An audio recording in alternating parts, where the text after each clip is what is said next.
a look at the two support players from these two teams. We're talking about Collusion versus Tiger JK.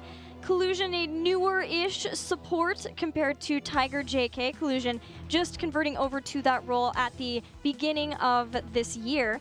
When we look at these stats, there are obviously more deaths for Tiger JK, but Tiger tends to play a more aggressive type of support.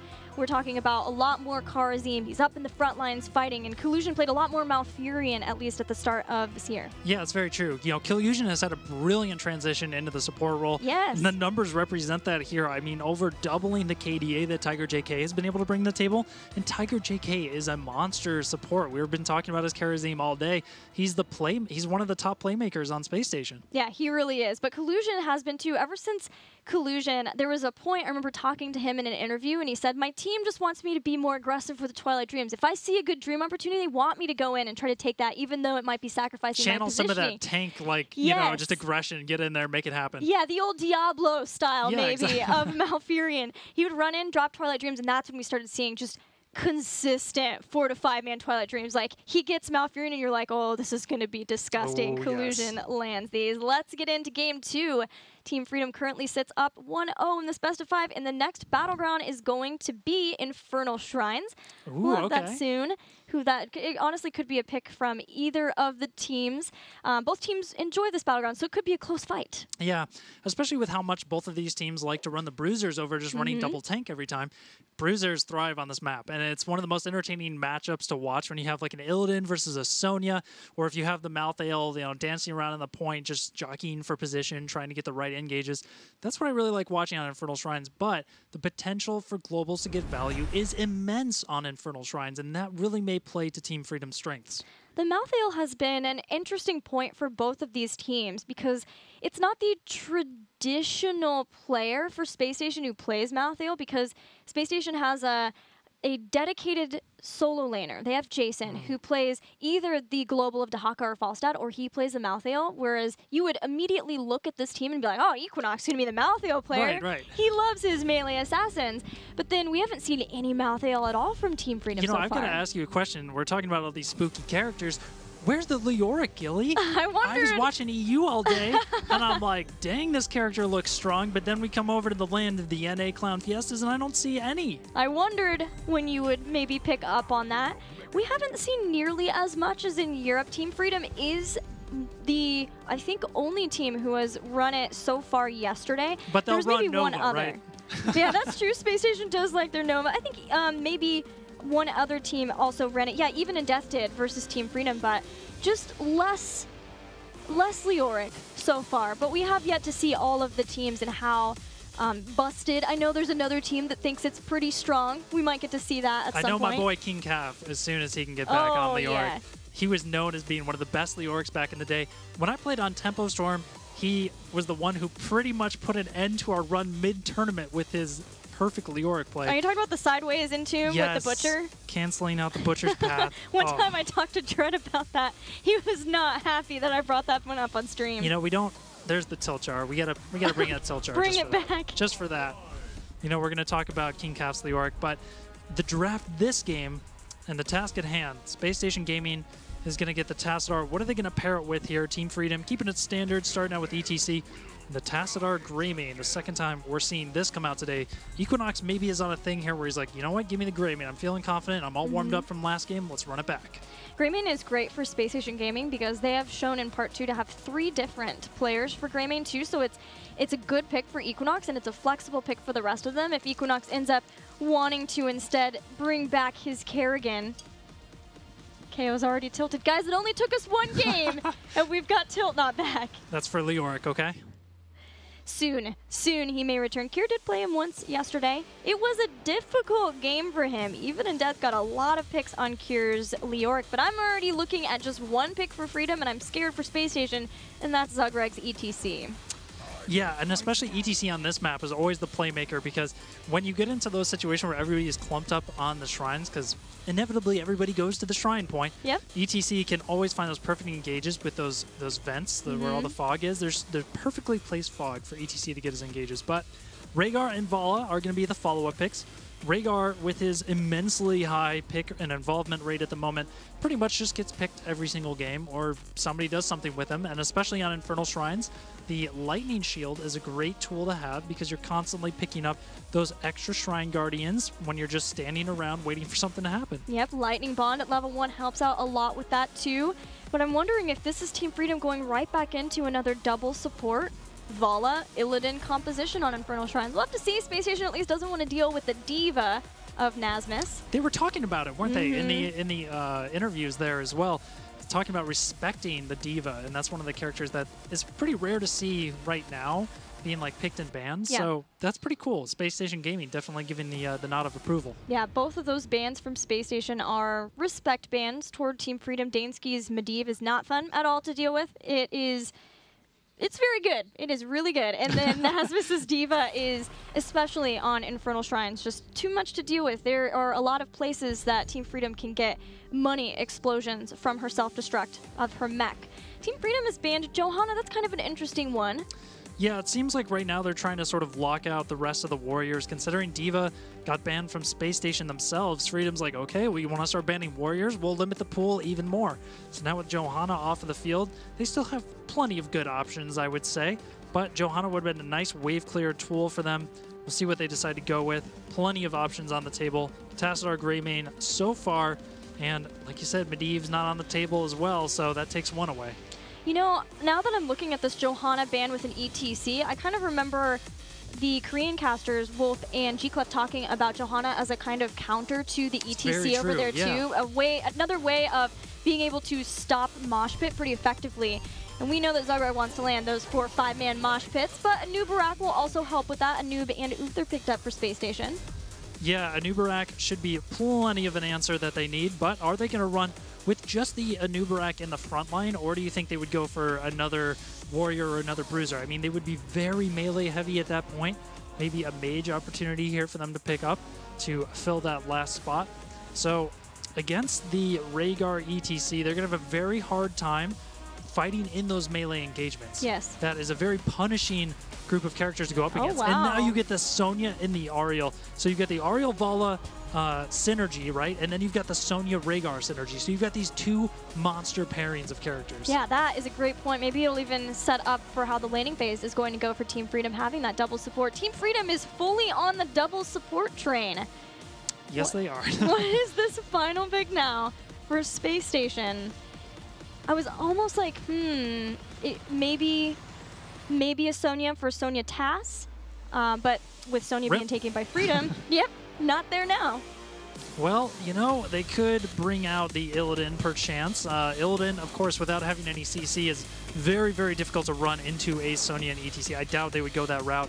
Zool is a possible option here. I don't know if Zool gets as picked in the North American scene, but we have seen a little bit of Zool popping up lately. Yeah, not too much, but the two teams that do would be Gale Force or SpaceStation, so that is a possibility. There we go. I knew that.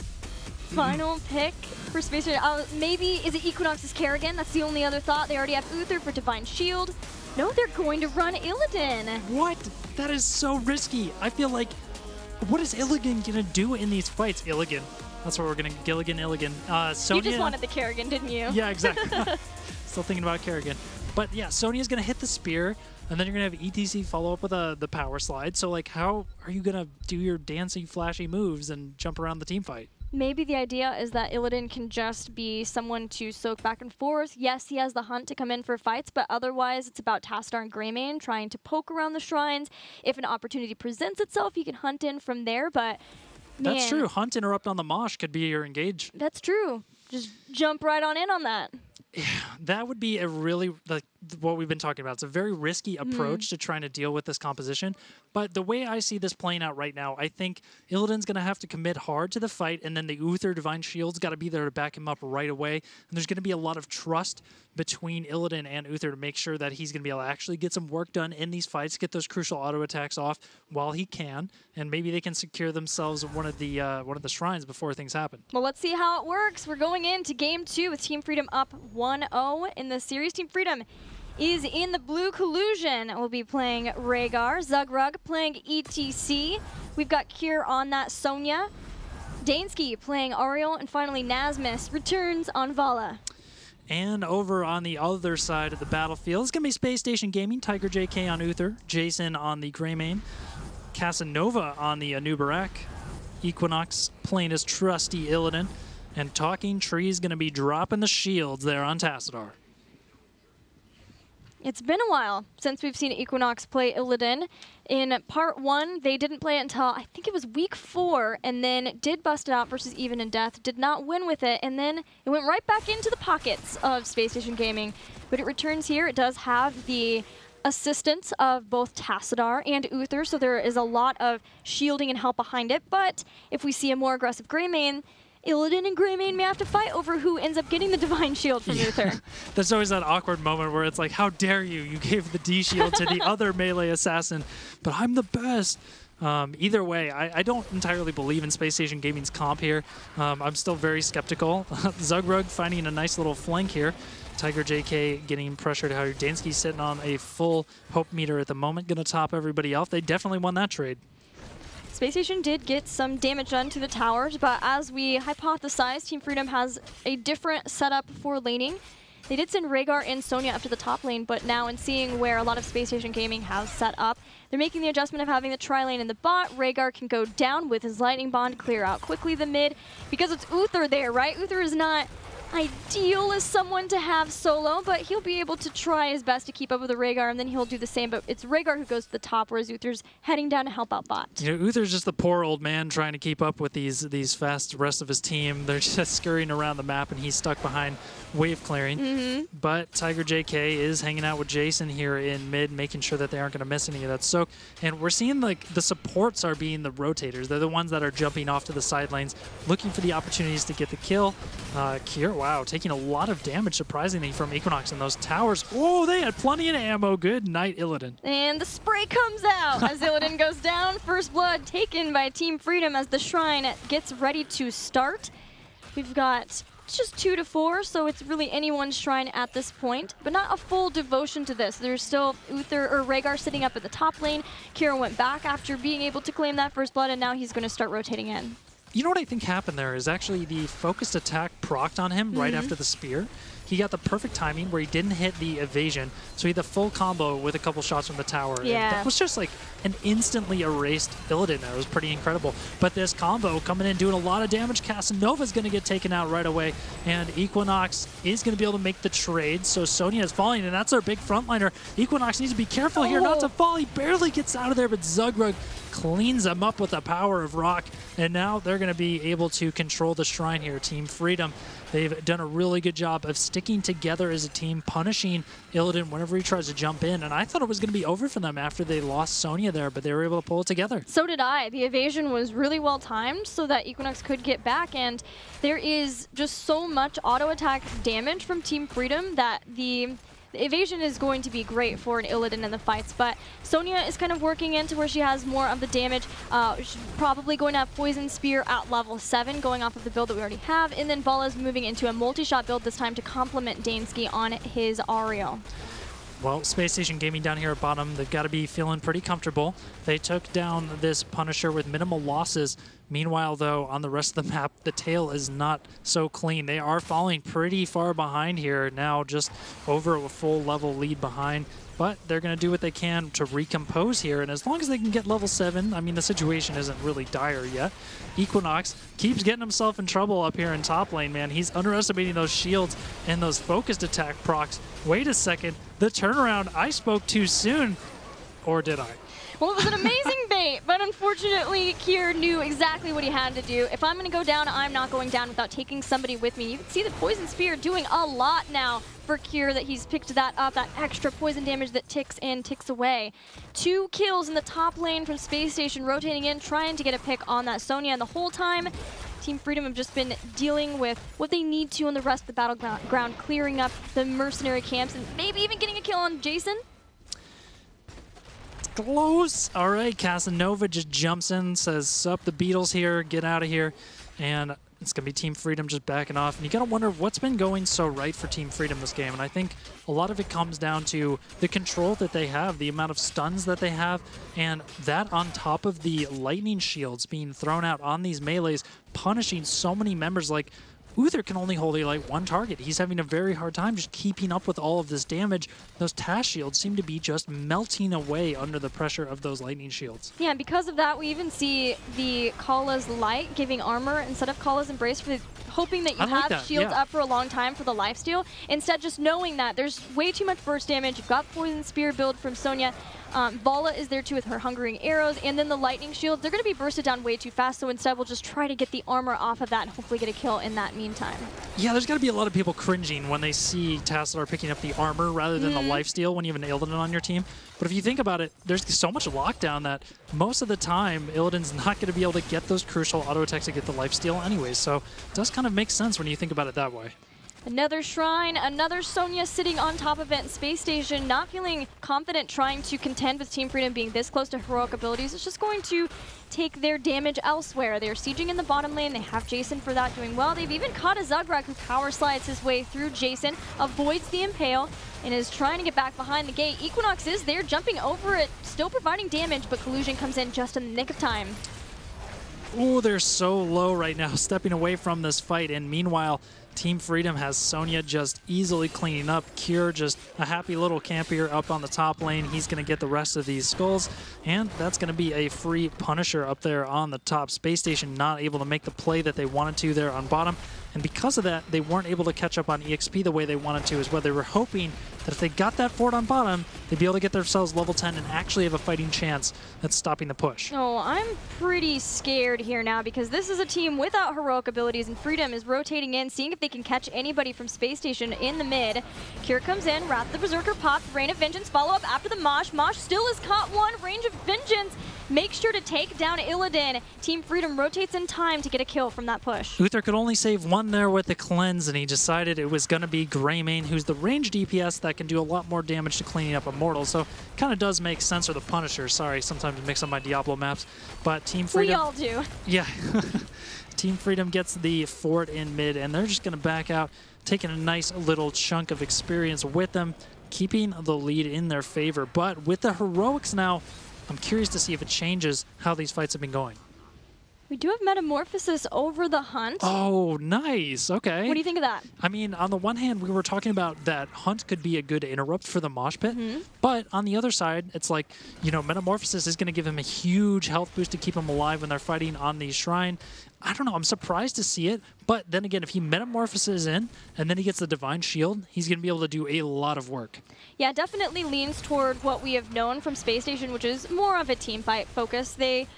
We have a lot of the Hunt, but here and there, teams will pick up Metamorphosis, and Freedom is one of them, and we know Freedom also is a team fighting team. Space Station has proven that they like to lean toward fighting a lot more. They're even invading here knowing that they need to try to find a fight because they're still falling behind in kills and in the levels, and they don't want to deal with constantly being behind a talent tier at crucial Shrine times, and they may have found somebody. Cure's there, forces the cleanse. Ooh, Cure getting blown up before that Ancestral can connect. Now the Cocoon perfectly setting up a second kill here. Let's see what Dansky can do about it. It is Killusion. Zugrug, is he going to try and peel here? Equinox for the moment is continuing to dive. Jumps back out to Zugrug, but they're not going to fully commit here. They don't have any more melee minions. I think this is a smart decision for them not to overcommit, showing a little bit of discipline even when they have an opportunity. Yeah, it's all about just getting the kills, getting the structures to get caught back up. The one kill did help a little bit, but not being able to get more off of that still leaves Space Station with the deficit. But what it does do is knowing that Sonya is still respawning back, they can get set up for the Shrine that conveniently spawns right next to them. They never cleaned up those giants in mid, but the minions did finally take care of it. Now Equinox on the chase. Zugrug, and again the Ancestral does barely connect, and the entire team of Space Station gets baited in under that mosh pit, which is going to be detrimental to Falling already. Equinox, sure, he's got the Metamorphosis, but it's not going to be enough.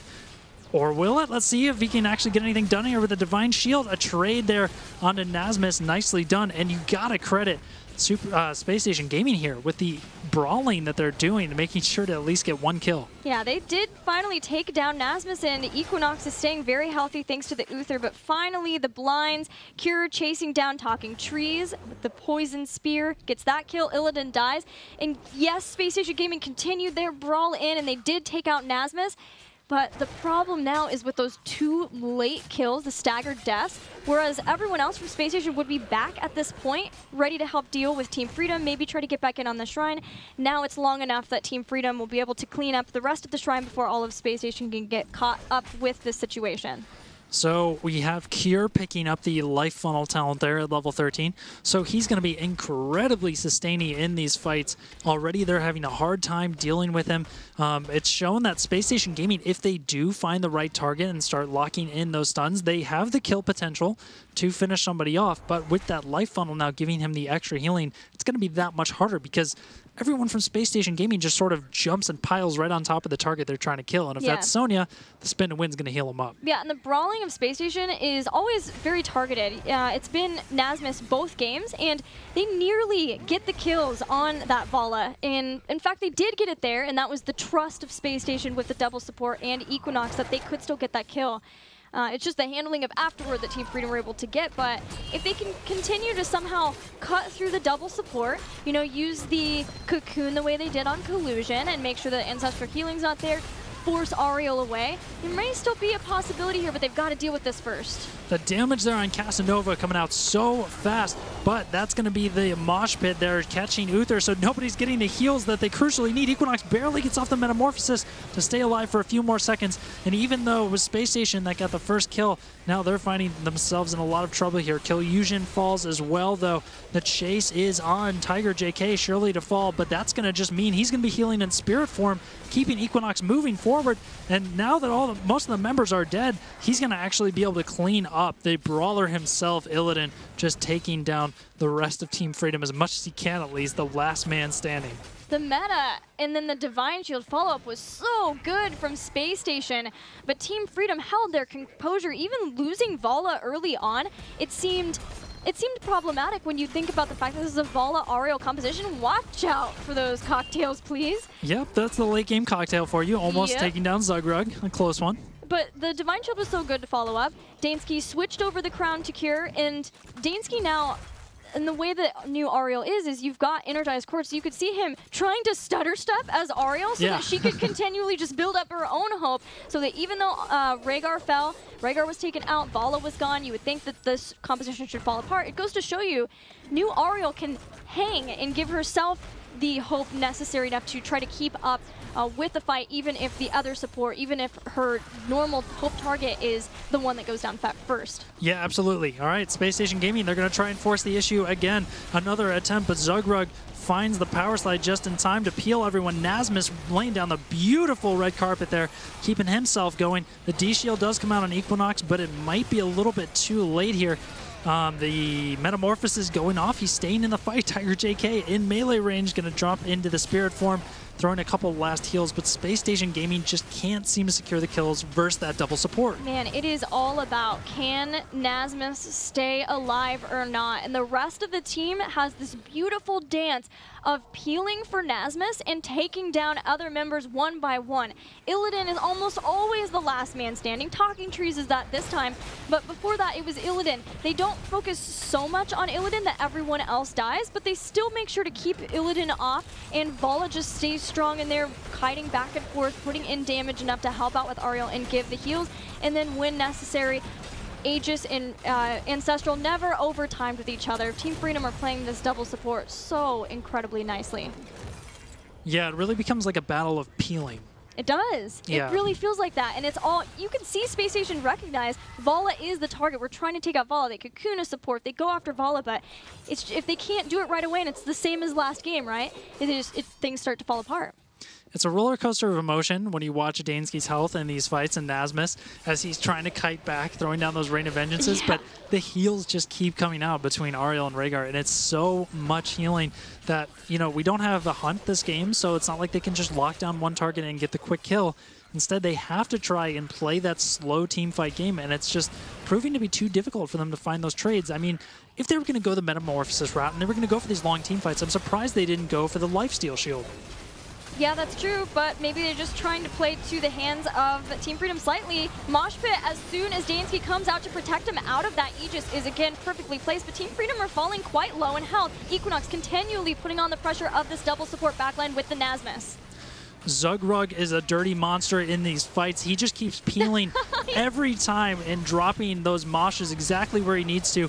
And the play that we keep seeing is the mosh being dropped on top of the cocoon. It stops the kills every time. And now the cleanup fiesta is happening here. Team Freedom just chasing down Denny. All the kills that they like. 39 skulls now finished. An Arcane Punisher is going to be barreling down top lane. And that keep is surely going to fall. Will it be core? That's such a good point that you brought up, though, about the Metamorphosis, wondering if we were going, or why they didn't go into the lifesteal. Maybe the problem is not having something like a Divine Storm or the Hunt, one of the two. Right. And then, so if you're going to go for Metamorphosis, maybe then trying to flex over to Divine Storm instead as a way of locking down enough to blow up, because it's almost there, it's just not quite there. There's just one too many things keeping the members of Freedom alive. Yeah, exactly. One too many things keeping them alive. And again, now they're at full strength here. That Punisher has barely been touched, Gilly. And they're going right on into the core. Poison Spear connects, is dishing out so much damage. Cure, plenty helpful. Kill Yujin, staying alive. The double support making it possible. That's going to be the Crystal Aegis. And Illidan falls. That's going to be game. They take down the last couple targets. Team Freedom is looking so scary. Ending this game on a 4-level lead, Gilly. Incredible. Yeah. Pretty good. 27 kills to 5. And in case there was any question about making sure that the members could keep each other alive, there were double Storm Shields and a Shield of Hope taken at the end for Team Freedom. Just watching that health bar, just back and forth, the shields, the heals. What are you going to do against that, Gilly? Yeah, Team Freedom had it all, and there are a lot of different ways to run double support, but I am flabbergasted because their yesterday series versus Even in Death, there were some bans on the double support, and then Lily was picked up for Team Freedom. But before this was not, it wasn't a strategy that Freedom were running. If they ran double support, it was with Tastar, it was with their Medivh. And so to make this kind of switch in 1 week is pretty incredible. Yeah, it is. You know, SpaceStation Gaming seemed to be a little bit confused that game as to what they actually wanted to do with that composition. The same way that we were trying to figure out, like, okay, well, why are they taking the armor talent over the lifesteal talent if they're going to go Metamorphosis in these long team fights? I feel like that's the support and, you know, the carry just not really talking as much, not really figuring out beforehand, maybe panic choosing a little bit at the end. They need to regain their composure a little bit. They may want to go into the double support as well if they want to take those longer team fights. It's a great way to be able to actually match that healing that they can't seem to chunk through with the comp that they have. Well, now that they know that Team Freedom are drafting so much into double support, is there maybe a different battleground that they could choose or a different kind of strategy if they aren't as comfortable running that double support? Yeah, I mean, they could definitely go something like a Braxis where they're going to just be stuck in the trading in the lane where it pays off a lot more to have a good solo laner rather than to be running just a straight up double support the whole time. So they could go a route like that. But overall, I think, you know, if they can, the team fights, we see the mechanics are there. Like, they can make those trades, they can get those kills. It really does seem to be a draft issue. Well, let's see if SpaceStation can adjust to the draft for Game 3 after this break. We'll see you soon.